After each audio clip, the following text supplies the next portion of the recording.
Tempat terbaik adalah tempat di mana seseorang dapat beribadah dengan tenang kepada Allah.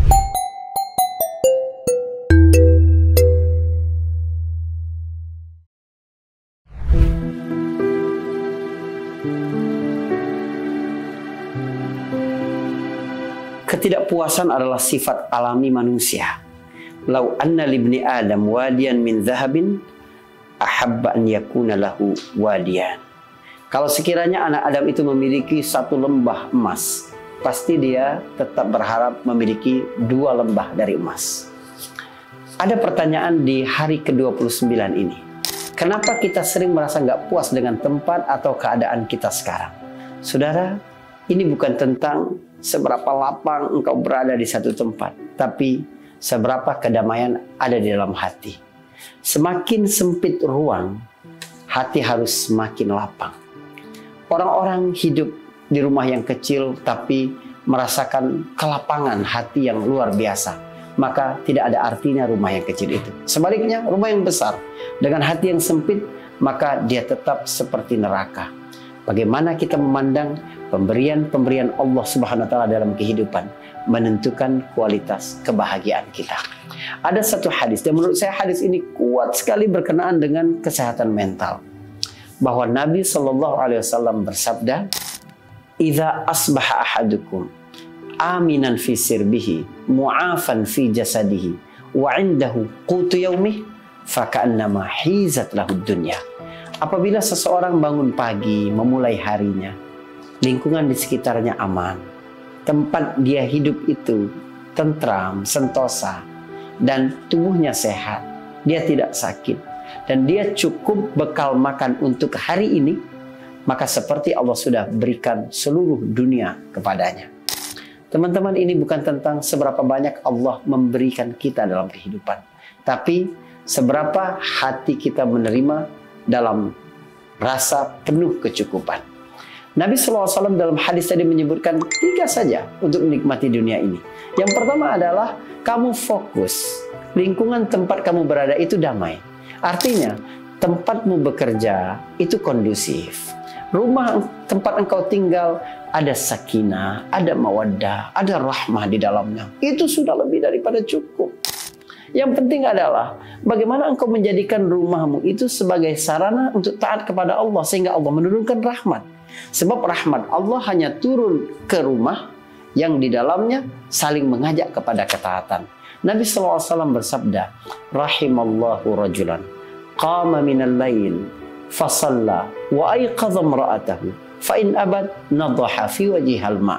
Allah menurunkan rahmat, menyebarkan kasih sayang kepada seorang laki-laki yang bangun malam untuk sholat, lalu membangunkan istrinya. Jika istrinya enggan, dia percikkan dengan air yang lembut ke wajahnya. Begitu juga Allah menurunkan rahmat kepada seorang perempuan yang bangun untuk sholat, lalu dia membangunkan suaminya. Kalau suaminya enggan, dia percikkan pula ke wajahnya dengan lembut dengan air. Subhanallah, ternyata syarat datangnya rahmat Allah sehingga rumah kita menjadi tempat yang baik, sehingga rumah kita menjadi tempat yang penuh dengan kedamaian adalah cukup saling mengajak dalam ketaatan. Artinya belum cukup kalau seseorang alim sendiri tapi tidak mengajak keluarganya. Maka di dalam Al-Quran datang dalam satu paket, qu anfusakum wa ahlikum nara. Jagalah dirimu dan keluargamu. Kata ahlun dalam bahasa Arab sebelum dia bermakna untuk anak, dia bermakna untuk istri.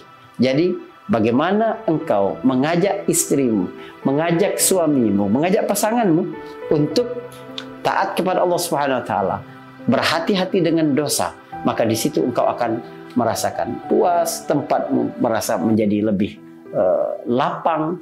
Jadi ini tentang hati, bukan tentang ruang. Pertanyaan kedua, bagaimana cara menemukan ketenangan di tempat kita berada bahkan ketika situasinya sulit? Saudara, ketenangan itu atau dalam bahasa Arab sakinah itu tempatnya bukan di luar, tapi di dalam hati, dan kita tidak bisa menemukan.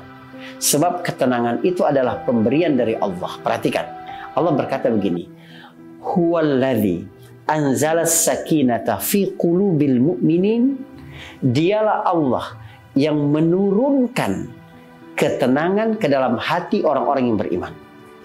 Kata anzala sama seperti hujan, sama seperti wahyu. Allah menurunkan hujan, Allah menurunkan wahyu, Allah menurunkan ketenangan. Artinya ketenangan bukan usaha, tapi gift, pemberian dari langit, pemberian anugerah dari Allah Subhanahu wa taala. Tapi bagaimana cara memanggil anugerah itu? Caranya satu, beriman kepada Allah Subhanahu wa taala. Keimananmu kepada Allah membuat engkau ridha dengan ketetapan-ketetapan takdirnya. Keimananmu kepada Allah membuatmu bersemangat melakukan ketentuan-ketentuan syariatnya. Keimananmu kepada Allah membuatmu mensyukuri ciptaan Allah di seluruh semesta ini dan merasa itu diciptakan untukmu. Maka bagaimana mungkin seseorang tidak tenang ketika sudah terkumpul tiga hal tadi, mensyukuri semua pemberian Allah, taat terhadap aturan Allah, dan ridha dengan ketetapan Allah Subhanahu wa taala. Lengkap hatinya sudah. Tapi sakinah itu memang diturunkan dari Allah Subhanahu wa taala. Apa itu sakinah? Sakinah itu adalah tools, aplikasi yang diinstal dalam hati orang beriman saja. Apa gunanya? Gunanya mengubah apapun pemberian Allah menjadi kebaikan, walaupun manusia melihat itu tidak baik. Jadi, kalau seseorang meminta sesuatu kepada Allah, itu kenapa? Karena dia yakin kalau Allah berikan itu kepadanya, maka itu akan membuatnya bahagia. Kan kita begitu, kita minta sama Allah sesuatu kenapa? Karena kita menganggap bahwa kalau Allah kasih aku lebih bahagia. Kita minta, ya Allah mampukan hamba beli handphone yang keluaran terbaru dari merek A, merek B. Kenapa? Kita merasa pasti aku akan senang kalau dapatkan itu. Ternyata tidak, teman-teman sekalian. Tidak semua pemberian Allah itu anugerah. Ingat itu. Tidak semua pemberian Allah itu anugerah. Kita memerlukan satu tools, satu aplikasi yang mengubah apapun pemberian Allah menjadi anugerah. Tools itu adalah sakinah. Sakinah itu terinstal hanya dalam hati orang-orang mukmin. Jadi perkuat keimananmu kepada Allah sehingga Allah turunkan sakinah. Coba lihat. Allah memberikan anak kepada si A dan Allah memberikan anak kepada si B. Pemberian Allah dong. Anak pemberian siapa? Pemberian Allah. Tapi kepada A, Allah berikan anak, Allah tahan sakinah. Anak menjadi musibah baginya, membuat dia tidak bisa tidur malam, membuat dia malu berjumpa dengan tetangga, membuat dia tidak mau kumpul dengan keluarga besar. Kenapa? Karena anak pemberian Allah ternyata justru menjadi bukan anugerah, tapi justru siksa bagi diri dia. Sementara yang satunya diberikan anak dan diberikan sakinah. Anak justru menjadi qurrata a'yun, penyejuk matanya. Anak yang soleh, anak yang dari mana itu? Dari sakinah yang terinstal dalam hati orang-orang mukmin tadi. Jodoh, orang minta jodoh. Allah mungkin berikan jodoh. Jodoh dari Allah Subhanahu wa taala. Tapi kalau Allah tahan sakinah, jodoh bukan malah membuat seorang bahagia, justru mempercepat neraka manusia di dunia ini. Jadi, bagaimana kita menemukan ketenangan di tempat kita berada? Dia tidak ada hubungannya dengan tempat, tapi berhubungan dengan hati yang dipenuhi dengan keimanan kepada Allah Subhanahu wa taala. Tonton terus Kurma dan semoga bermanfaat. Anda juga dapat menjadi penyambung kemanfaatan ini dengan menyebarkannya kepada orang lain. Jadilah penggerak kebaikan, maka pahala akan sama dengan yang lain. Bersama saya Faris Beki di Cerita Untung.